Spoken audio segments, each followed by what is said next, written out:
What's going on, everyone? Today's video brought to you by Atlas Gunworks, because we're going to talk about magazine maintenance, specifically for double stack 1911s, but this applies to everything. A few things to keep in mind here.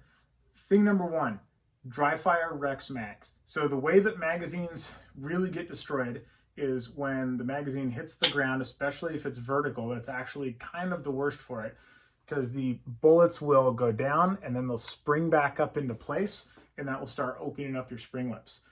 That's why my dry fire mags are not my Atlas mags. They are my old clapped out mags. They barely ran when they became my dry fire mags, and they super don't run now. So I just have a couple mags that I have just written off, and they have become dry fire magazines. This alone will save you a lot of messing around.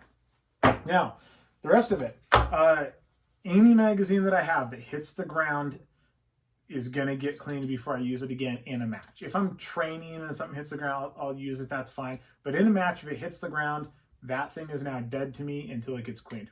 So the mags that come off of my belt and go back into the bag, they go one place where I'm like, all right, I can just put more ammo in those and they're going to be good to go.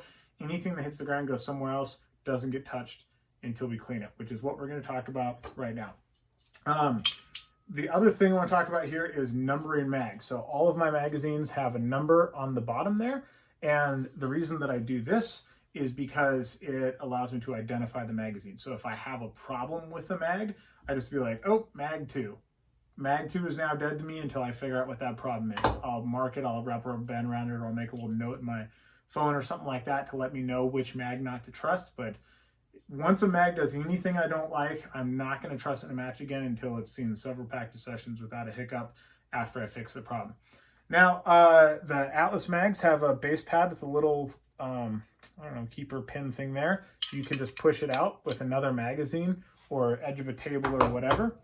Slide this guy off the bottom, and the spring's going to kind of catch on you here a little bit. Don't worry about that. Just push it out. Spring will pop out. Now you get your base plate.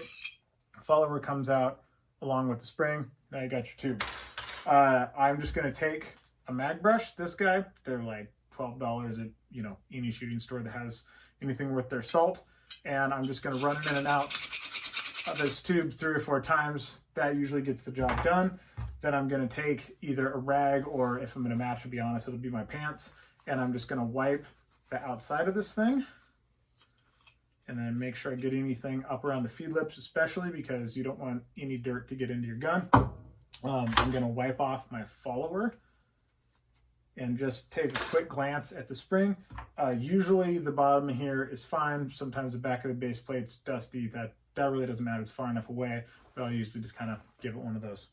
Then you want to just put your mag back together. So if you just set your spring there with your follower, you see it is tilted in a very upward direction. That is towards the front of the magazine. So if you're not sure which way this goes in, just hold them up next to each other. If the angle of your follower matches the angle of your feed lips, you're good to go. If it makes a big V, you're not good to go. So you put it that way, slide it up into there, take your base plate, push your spring down, you come in from the back, and you just slide that thing on there, push it against something, that's it. So that's the whole process. Keep your mags clean before they're going into your gun, especially if you're in a match or somewhere where it really matters.